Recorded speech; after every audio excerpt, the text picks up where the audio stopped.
त्या डाळ्याकडे बघून कुणाची वाट बघत आहेस तू? जसं काय युगान भेटणार एखाद्या राजकुमाराची. बघ आता तरी असं वागू नकोस. अगं तुझा आज वाढदिवस आहे आणि तिच्या वाढदिवसासाठी मी काय आणलं? सुंदर अशी बक्षीस आणलं तुला.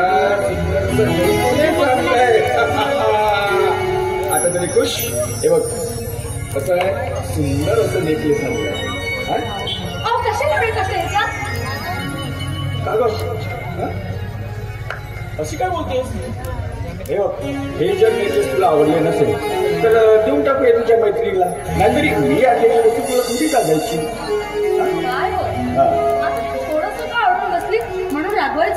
अरे वा वा वा वा वा वा वा वा. म्हणजे तू माझ्यावर रागावलीच नाही तर?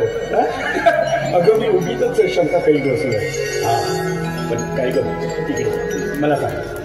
आता मी जेव्हा घरी आलो तेव्हा तू त्या दाराकडे बघत होतीस. कुणाची वाट बघत होतीस? काय बघत होतीस? त्या खेळणाऱ्या बाळाकडे. काय खोकरा नाही तुम्हाला नाही वाटत का एक आपलं छानसं गोंडस गोजीरवाणं बाळ आपल्या घरात खेळावं? वाटतं ना, वाटतं, मलाही वाटतं.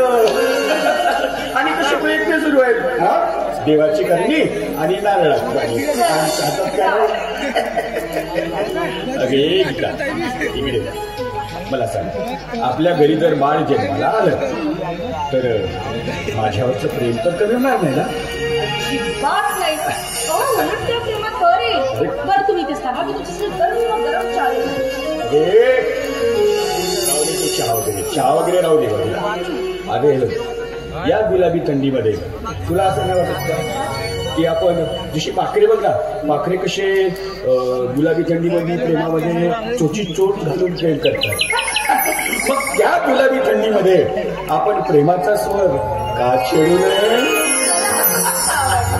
अगं मग हा चावटपणा आपण काय म्हातारपणी करायचा का? अरे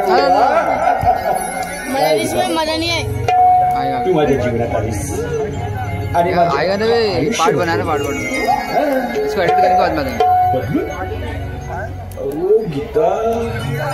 अगं या बदलून वरून मला आठवलं माझ्या ऑफिसमध्ये आहे ना एका कारकूनची बदली झाली. तर त्या कारणामुळे मला ऑफिसला अर्जंट जावं लागेल यार. आता मूड झाला ना बदलीवरून ऑफिसचं काम आहे. ऑफिसचं एवढं टेन्शन वाढलंय ना. काळजी घ्या. पण गीता आज भाऊबीजेचा दिवस. ताई घरी येणार आहे. अगं माझी ताई माझ्यासाठी सर्वस्व आहे का? ताई आल्यानंतर तिची योग्य काळजी घे. तुम्ही काही काळजी करू नका. मी तुमच्या ताईची चांगली काळजी घे. हो या बाय बाय.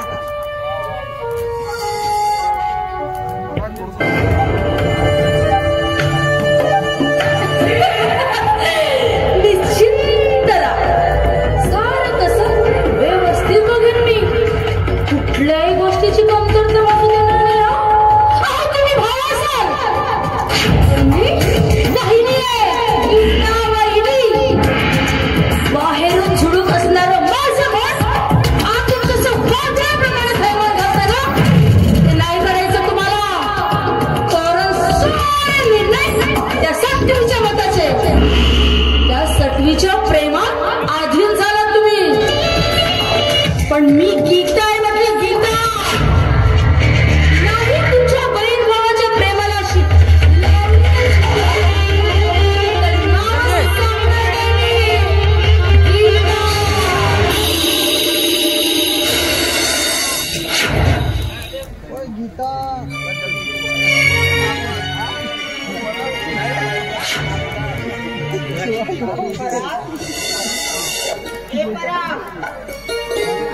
मी आले का?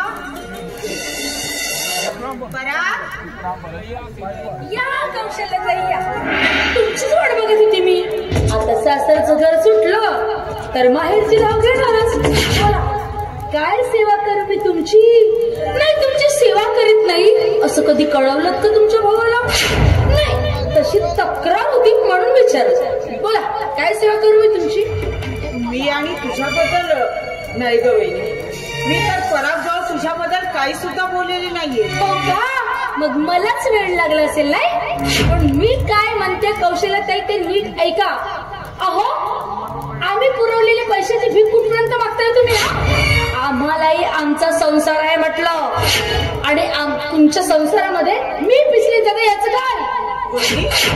अहो आज असं वेड्यासारखं काय बोलताय तुम्ही? एकाच आईच्या उदरातून आम्हा बहीण भावंडांचा जन्म झालाय आणि मोठी बहीण या नात्याने पराग माझ्यावरती थोडीशी माया करत असेल, मला थोडीफार मदत करत असेल तर यात कुणाचं काय बिघडतं? बिघडतं माझं या गीताचं बिघडतंय. रक्षाबंधन भाऊबीज या सण पैसे वसूल करताय तुम्ही आणि बाकी प्रेम शून्य. नाही बहिणी नाही, असं बोलून तुम्ही बहीण भावाच्या प्रेमामध्ये दुरावा निर्माण करत आहात. बहीण भावाच्या प्रेमाचे बंधन तोडत आहात. हेच तुमच्या बहीण भावाच्या प्रेमाचे बंधन नकोत मला. आणि हो एका शब्दात सांगायचं म्हटलं तर I say get out. I say get out. You shut up. Mind your language. What do you think? You are very educated? No madam no. I am also educated. होय मी सुद्धा शिकलेलीच आहे. इतकंच नाही तर तुझ्या नवऱ्याचं इंग्रजीचं शिक्षण मीच पूर्ण केलेलं आहे.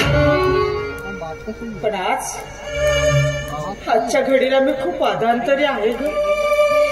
ना सासर ना माहेर. वहिनी मी तुझ्या समोर हात जोडून विनंती करते ग. आम्हा बहीण भावाच्या प्रेमात असा दुरावा निर्माण करू नकोस.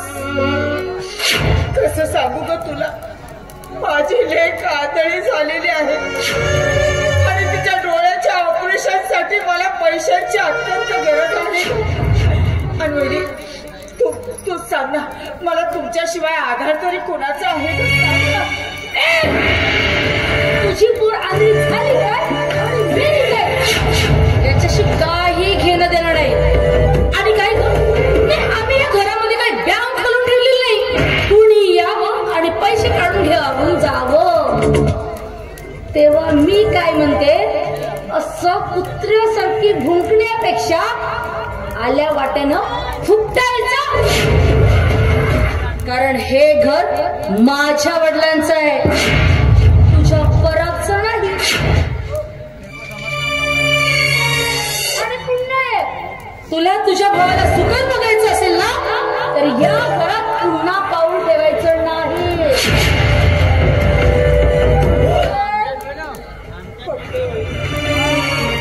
सारं काही पडते ग. माझ्या भावाच्या सुखासाठी पुन्हा तुझ्या या घरात मी कधीच येणार नाही. अगं माझ्या भावाच्या सुखासाठी असे किती कोवाळला कुर्बान करेल. कृपा करून एवढं ओवाळणीचं ताट तरी माझ्या भावापर्यंत पोहोचते. नाही म्हणू नकोस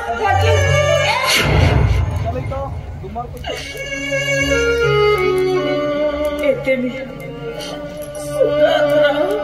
सुखाने संसार करे.